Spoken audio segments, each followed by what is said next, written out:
Director Aditya தர் இயக்கத்துல ரன்வீர் சிங்கோட நடிப்புல வெளிவந்திருக்கிற Durandhar part 2 தி revenge. இந்த படம் எப்படிப்பட்ட படமா அமைஞ்சிருக்கு அப்படிங்கிற பத்தி தான் இந்த வீடியோல பார்க்க போறோம். அதுக்கு முன்னாடி இந்த துரந்தர் 2 படத்துடைய கதை என்ன அப்படின்னு பார்த்தோம்னா, பார்ட் 1 எல்லாருமே பார்த்திருப்பீங்க. சோ பார்ட் 1 கண்டினியூ தான் இந்த பார்ட் 2. சோ பார்ட் 1ல ரன்வீர் சிங் வந்து பாத்தீங்கன்னா ரஹமட்டிகேட்ட கொன்னுருவாரு. சோ ரஹமட்டிகேட்ட கொன்னதுக்கு அப்புறமா அங்க என்னென்ன சம்பவங்கள் நடந்துச்சு, அதுக்கப்புறம் லியாரியா ஆண்டது யாரு, ரன்வீர் சிங்கோடைய பேக் ஸ்டோரி என்ன அப்படிங்கறதான் இந்த துரந்தர் பார்ட் 2 படத்துடைய மொத்த கதையுமே. சோ ஃபர்ஸ்ட் இந்த படத்துல நடிச்சிருக்கிற கேரக்டர்ஸ் உடைய பெர்ஃபார்மன்ஸ் அப்படின்னு பார்த்தோம்னா, ஏற்கனவே பார்ட் 1 பார்த்திருப்பீங்க. சோ அதுல எப்படி எல்லாருமே வேற லெவல் பெர்ஃபார்மன்ஸ் கொடுத்திருந்தாங்களோ அதே மாதிரி பெர்ஃபார்மன்ஸ் தான் இந்த படத்துலயுமே கொடுத்திருக்காங்க. சோ மெயினா பார்ட் 1ல பாத்தீங்கன்னா அந்த வில்லன் கேரக்டர் பயங்கரமா ரீச் ஆச்சு, உங்களுக்கே தெரியும். சோ இந்த பார்ட் 2ல பாத்தீங்கன்னா one and only Ranveer Singh தாங்க. ரன்வீர் சிங் உடைய ஒன் மேன் ஷோ தான் இந்த படம். மனுஷன் வேற லெவல்ல இறங்கி நடிச்சிருக்காருங்க. உண்மையிலே வேற லெவல் பெர்ஃபார்மன்ஸ் கொடுத்திருக்காரு. அண்ட் அதே மாதிரி மாதவனுடைய ஸ்கிரீன் பிரசன்ஸ் வந்து பாத்தீங்கன்னா பார்ட் 1ல ரொம்ப கம்மியா தான் இருக்கும். அவர் வர பர்சன்ஸ் கம்மியா தான் இருக்கும். ஆனா அந்த பார்ட் 2ல பாத்தீங்கன்னா அதோட பெட்டரா ஸ்கிரீன் டைம் அப்படிங்கிறது கொடுக்கப்பட்டிருக்கு.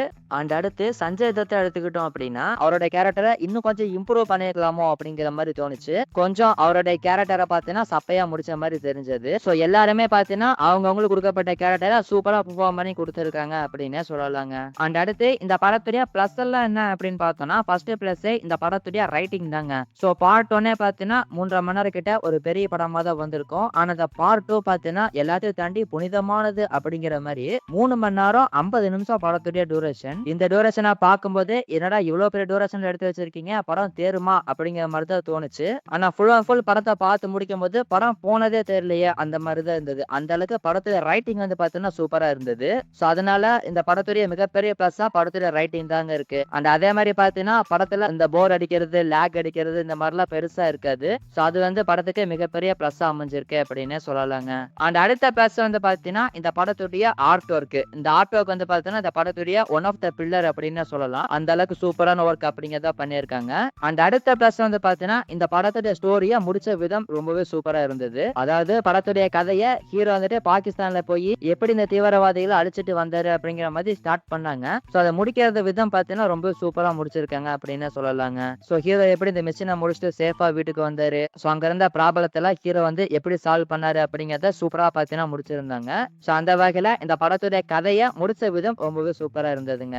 அந்த அடுத்த பிளஸ் வந்து பாத்தீங்கன்னா இந்த படத்துல இருந்த ஆக்ஷன் சீக்வன்ஸ். சோ பார்ட் 1 ஆகட்டும் பார்ட் 2 ஆகட்டும் ரெண்டுத்திலுமே பாத்தீங்கன்னா இந்த ஆக்ஷன் சீக்வன்ஸ் அப்படிங்கிறது சூப்பரா வந்திருக்கும். மெயினா இந்த பார்ட் 2ல வந்து பாத்தீங்கன்னா ஸ்டார்டிங்ல ஒரு ஃபைட் சீக்வன்ஸ் வருங்க, அதெல்லாம் வேற லெவல்ல கம்போஸ் பண்ணியிருந்தாங்க அப்படின்னு சொல்லலாம்.